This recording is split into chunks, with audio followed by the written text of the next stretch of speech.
नमस्कार दोस्तों and welcome back to 100% English. आज के इस वीडियो में हम एक बहुत ही prominent Victorian poet Matthew Arnold के बारे में बात करेंगे और उनकी एक बहुत ही फेमस पोयम शेक्सपियर को डिटेल में एनालाइज करेंगे। अगर आप इस टेक्स्ट के बारे में कुछ भी नहीं जानते हैं तो बिल्कुल फिक्र मत कीजिए। आज हम एकदम बेसिक से शुरू करने वाले हैं। सो लेट्स डाइव राइट इन। सबसे पहले टेक्स्ट को समझने के लिए उसके ऑथर को समझना बहुत जरूरी होता है।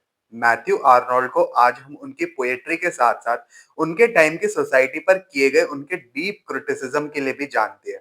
ही is often known as the poet of loss and separation, जो ह्यूमैनिटी के गुजरे हुए इनोसेंस पर लेमेंट करते हैं, यानी दुख जताते हैं। अगर हम उनकी अर्ली लाइफ की बात करें तो आर्नोल्ड को इंग्लैंड के फाइनेस्ट पब्लिक स्कूल रग्बी में एक एक्सीलेंट एजुकेशन मिली थी।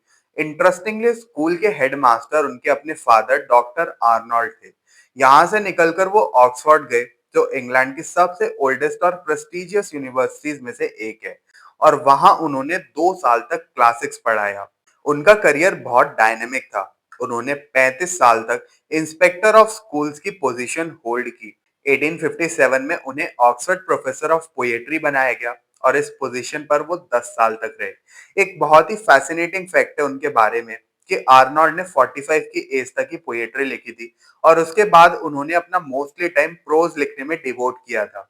उनके प्रोज मेनली सोशल क्रिटिसिज्म पर बेस्ड थे, जहां वो इंग्लैंड के सोशल और पॉलिटिकल स्ट्रक्चर के फ्लॉज को डायरेक्टली हाईलाइट करते थे।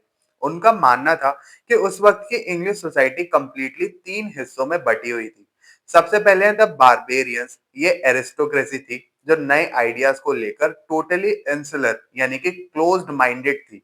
दूसरे हैं फिलिस्तीनीज, ये मिडिल क्लास थी जिसे आर्नोल्ड ने उनकी वल्गैरिटी और डलनेस से मार्क किया था। तीसरे हैं द पॉपुलस, ये लोअर ऑर्डर्स थे जिन्हें बस अपने फूड, बियर और जिन की परवाह थी। आर्नोल्ड की सोसाइटी से एक ही आशा थी कि जो मिडिल क्लास है वो कल्चर की तरफ अपना माइंड ओपन करेगी, और कल्चर को उन्होंने बहुत ही खूबसूरती से डिफाइन किया था as the knowledge of the best that can be thought and said in the world. अब जब हमने आर्नोल्ड के माइंडसेट को थोड़ा समझ लिया है तो आइए उनकी पोयम की तरफ शिफ्ट लेते हैं। पोयम का टाइटल है शेक्सपियर, जो 1849 में लिखी गई थी। जैसा कि टाइटल से क्लियर होता है, ये पोयम एक ट्रिब्यूट है to the outstanding genius of the great poet William Shakespeare. हम सब जानते हैं कि शेक्सपियर, जो कि 1564 से 1616 तक थे, हिस्ट्री के सबसे सेलिब्रेटेड ड्रामेटिस्ट और पोएट्स में से एक माने जाते हैं। एज अ पोएट वो अपने 154 सॉनेट्स और अपनी लॉन्गर पोएम्स जैसे वीनस एंड एडोनिस, जो 1593 में आई थी, और द लेप ऑफ ल्यूक्रिस, जो 1594 में आई थी, उसके लिए याद किए जाते हैं। ये पोयम फॉर्म में एक सोनेट है, पर यहाँ एक बहुत इंटरेस्टिंग टेक्निकल पॉइंट है जो आपको पता होना चाहिए। जनरली लिटरेचर में 2 तरह के सोनेट्स होते हैं, एक होता है पेट्रियार्कन और दूसरा होता है शेक्सपियरियन। एक पेट्रियार्कन सोनेट 2 पार्ट्स में ऑर्गेनाइज्ड होता है, एक ऑक्टेट जिसमें 8 लाइन्स होती है और एक सेस्टेट जिसमें 6 लाइन्स होती है। इसमें एक थॉट पहली 8 लाइन्स यानी ऑक्टेव में चलता है और फाइनल सेस्टेट में आकर वो चेंज हो जाता है। वहीं एक शेक्सपियरियन सोनेट में 3 क्वार्टर्स यानी 4 लाइन स्टैंजास होते हैं और वो एक कपलेट के साथ राउंड ऑफ होता है। लेकिन जब आप आर्नोल्ड का ये सोनेट पढ़ेंगे तो नोटिस करेंगे कि इसकी अरेंजमेंट इन दोनों ट्रेडिशनल काइंड से काफी डिफरेंट है। आर्नोल्ड इस प्रेजेंट सोनेट में शेक्सपियर को एक ऐसे पोएट की तरह सेलिब्रेट करते हैं जिनका जीनियस बाकी सारे पोएट्स की समझ से कहीं ज्यादा आगे था, फार ट्रांसेंडेड था। तो ये था हमारा इंट्रोडक्शन और कंटेक्स्ट का सेक्शन। चलिए फटाफट से इस पोएम को line by line break down करते हैं। शुरुआत की लाइंस कुछ इस तरह हैं। Others abide our question, thou art free, we ask and ask, thou smellst and art still, outtopping knowledge। जहाँ मैथ्यू आर्नोल्ड एक बहुत ही सिंपल स्टेटमेंट से पोएम की शुरुआत करते हैं। वो कहते हैं अदर्स अबाइड आर क्वेश्चन, जिसका मतलब है कि जो दूसरे ऑथर्स या राइटर्स हैं उन्हें जानना और समझना हमारे लिए आसान है। उनके बारे में हमारे पास आंसर्स हैं, लेकिन दाउ आर्ट फ्री यानी शेक्सपियर इन सब चीजों से आजाद है और हमारी अंडरस्टैंडिंग के स्कोप से बिल्कुल बाहर है। उनकी लाइफ एक मिस्ट्री में छुपी हुई है। आगे पोएट कहते हैं we ask and ask, thou smellst and art still। हम रीडर्स लगातार क्वेश्चन पूछते रहते हैं, पर शेक्सपियर के वर्क्स फाइनल इंटरप्रिटेशन को डिफाई करते हैं, यानी उन्हें पूरी तरीके से एक्सप्लेन नहीं किया जा सकता। उनके चेहरे पर एक ऐसी एनिग्मेटिक या फिर रहस्यमय स्माइल है जो चुप रहती है और कुछ भी रिवील नहीं करती। वो आउट टॉपिंग नॉलेज है, जिसका मतलब है कि हालांकि ह्यूमन नॉलेज ने नई हाइट्स अचीव कर ली हैं, पर शेक्सपियर आज भी उस नॉलेज की परव्यू यानी हमारी समझ की सीमा से कहीं आगे और ऊपर है। अब लाइंस 8 तक आर्नोल्ड एक बहुत ही खूबसूरत मेटाफर का यूज करते हैं।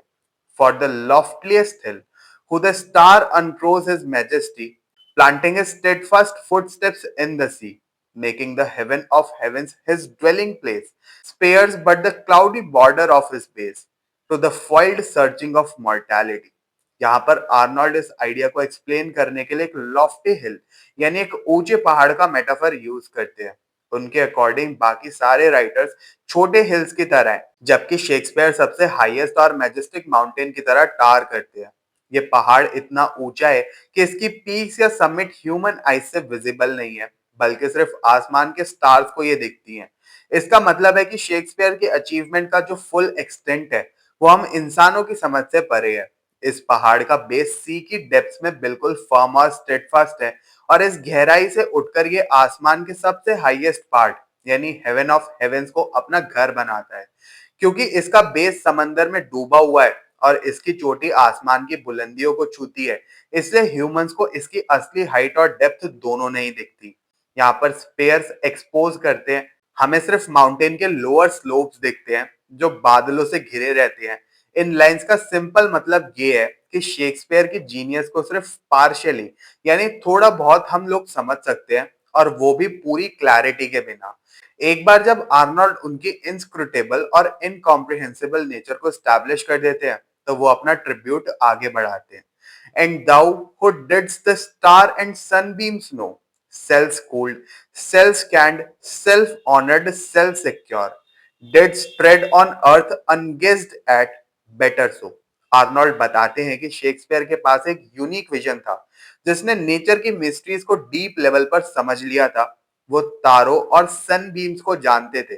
सेल्फ स्कूल का मतलब है कि शेक्सपियर ने कोई बहुत एक्सटेंसिव फॉर्मल एजुकेशन नहीं ली थी, बल्कि उन्होंने लाइफ के स्कूल से खुद को टीच किया था।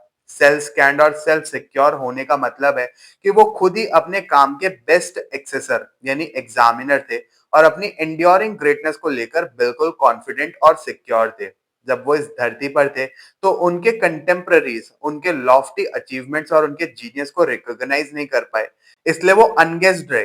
पर आर्नोल्ड इस बात पर रिग्रेट नहीं करते, बल्कि वो कहते हैं बेटर सो, शायद ये ऐसे ही बेहतर था। आर्नोल्ड इनडायरेक्टली उन लोगों पर पॉइंट आउट कर रहे हैं जिन्हें उनकी लाइफ पीरियड के अंदर ही ग्रेट मान लिया जाता है, क्योंकि ऐसे लोगों के पीछे बायोग्राफर्स पड़ जाते हैं, जैसे सैमुअल जॉनसन के लिए बोसवेल और शार्लेट ब्रॉन्टे के लिए मिसेस गैस्किल ने किया था। क्योंकि शेक्सपियर का कोई ऐसा बायोग्राफर नहीं था, उनकी लाइफ की डिटेल्स आज भी थोड़ी हेजी यानी धुंधली और मिस्टीरियस हैं। अब आती हैं सोनेट की फाइनल लाइंस, जो एक पावरफुल कंक्लूजन देती है।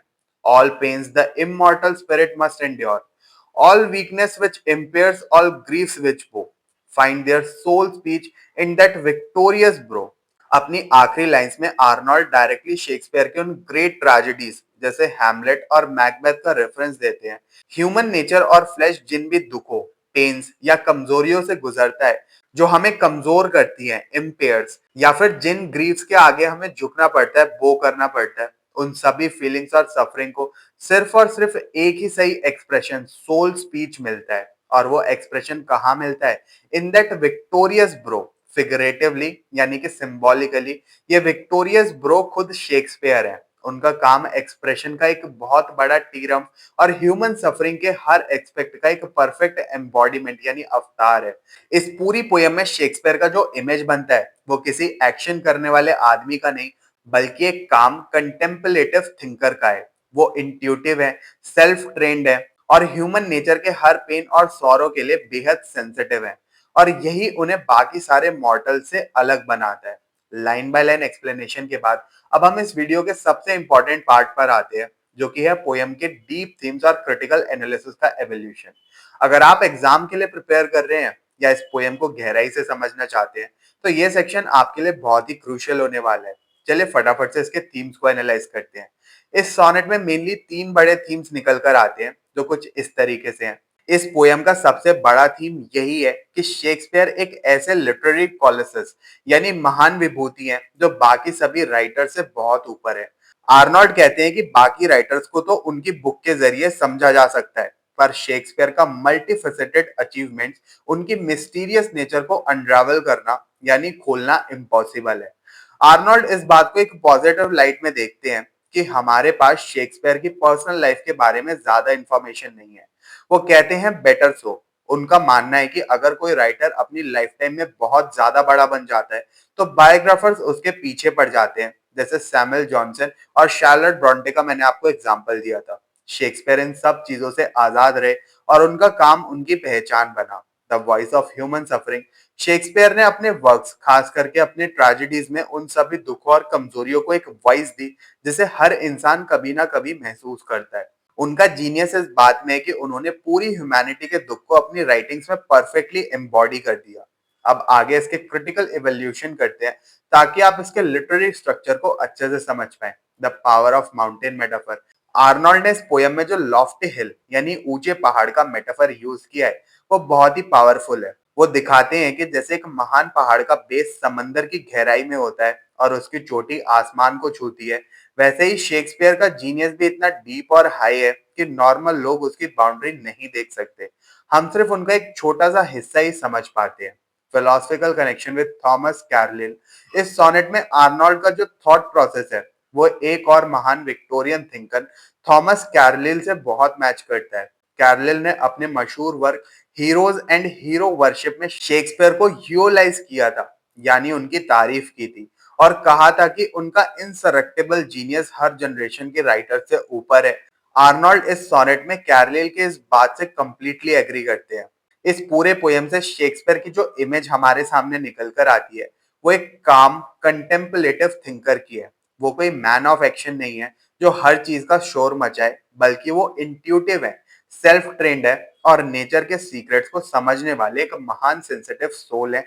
ऐसा ये पोयम हमें बताना चाहती है। तो दोस्तों, कंक्लूड करते हुए हम ये कह सकते हैं कि मैथ्यू आर्नोल्ड का ये सोनेट शेक्सपियर सिर्फ एक पोएट का दूसरे पोएट को दिया गया ट्रिब्यूट नहीं है, बल्कि ये आर्ट और जीनियस की उस अनमैचेबल हाइट का सेलिब्रेशन है जहां तक पहुंच पाना हर किसी के बस की बात नहीं होती। शेक्सपियर को समझने की कोशिश में हम जितने सवाल पूछते हैं उनका वर्क उतना ही ज्यादा एनिग्मेटिक और महान लगने लगता है। उम्मीद है आपको इस वीडियो के जरिए इस पोयम का हिस्टोरिकल कंटेक्स्ट, इसकी लाइन बाय लाइन एक्सप्लेनेशन और इसके डीप थीम समझ आ गए होंगे। अगर आपको ये वीडियो हेल्पफुल लगी हो तो इसको लाइक और शेयर जरूर करें और 100% इंग्लिश चैनल को सब्सक्राइब कर लें और ऐसे इंसाइटफुल वीडियोस के लिए। अगर आपके कोई भी डाउट्स है इस पोयम को लेकर तो आप कमेंट सेक्शन में जरूर से पूछ सकते हैं। मिलते हैं फिर अपने नेक्स्ट वीडियो में। तब तक के लिए happy studying and best of luck for your upcoming examinations.